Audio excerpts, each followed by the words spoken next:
The brief for the house was to preserve what was here and add on a really well-functioning new addition for the family, to restore the existing house and to also add something really, really special to it as well.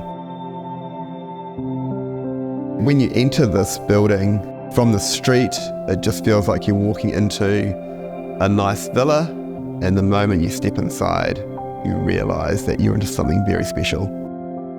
We wanted to create something that felt like a hotel or somewhere where you feel like you could actually have a holiday here without leaving the house.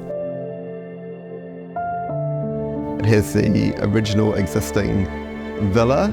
It has the gable roof suite upstairs and the new modern extension at the back and pool. So with the materials, we have gone for quite a pale, quite a light interior palette, almost Scandinavian feel to the house.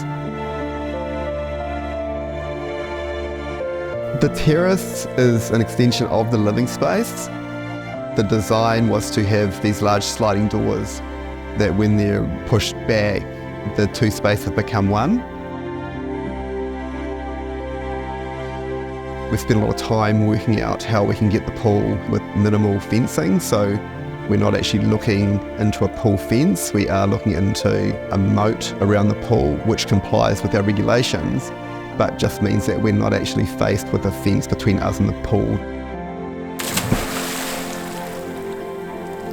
So when you're in this house with the landscaping and fencing, you could be sort of anywhere.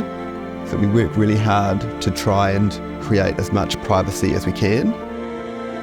And certainly for us, we see that as a huge success, just the way the house actually feels and how it functions for the family as well.